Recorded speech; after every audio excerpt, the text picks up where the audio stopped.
Best पतपेढीची निवडणूक trial ball over सुरू होईल तेव्हा पहा, दोन्ही भाऊ एकत्र आल्याचा अनेकांनी धसका घेतलाय.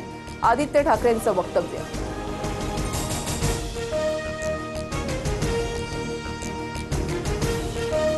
तत्कालीन कृषी सचिव व्ही राधा यांनी पाठवलेली भ्रष्टाचाराची फाईल धनंजय मुंडेंनी गायब केली. अंजली दमानियांचा आरोप. तर राजीनाम्यानंतर धनंजय मुंडेंनी फाईल परत केली नसल्याचं अधिकाऱ्यांचं स्पष्टीकरण.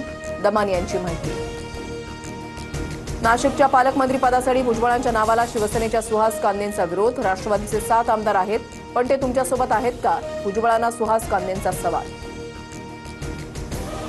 कीर्तनकार भंडारेंनी थोरातांना धमकी दिल्याप्रकरणी संगमनेरमध्ये मोर्चात थोरातांनी कीर्तनकार भंडारेंचे व्हिडिओ दाखवले, तर थोरातांनी चुकीचा व्हिडिओ पसरवला. भंडारेंचा आरोप. सुनेत्रा पवारांची संघाच्या कार्यक्रमाला हजेरी. कंगना राणावत यांच्या घरी झालेल्या राष्ट्रसेविका समितीच्या बैठकीला सुनेत्रा पवार उपस्थित. तर बैठकीमधील माझ्या उपस्थितीचा राजकीय अर्थ काढू नये, सुनेत्रा पवार यांची प्रतिक्रिया.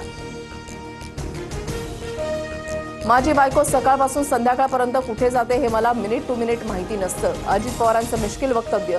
तर पुरोगामी म्हणता आणि संघाच्या कार्यक्रमाला जाता, दुटप्पी भूमिका अयोग्य. रोहित पवारांची टीका. मुख्यमंत्री फडणवीसांचा शरद पवार उद्धव ठाकरेंना फोन. उपराष्ट्रपती पदाच्या निवडणुकीमध्ये सीपी राधाकृष्णन यांना पाठिंबा द्यावा. फडणवीसांची पवार ठाकरेंना विनंती. तुळजापूर विधानसभेमध्ये 6000 बोगस मतदार. 10 महिन्यांपूर्वी गुन्हा नोंद होऊनही तपास नाही. बोगस मतदार यादीमध्ये तेरणा इंजिनिअरिंग कॉलेजचे विद्यार्थी. खासदार ओमराजे निंबाळकरांचा आरोप. तर निवडणूक आयोगानं अहवाल मागवला.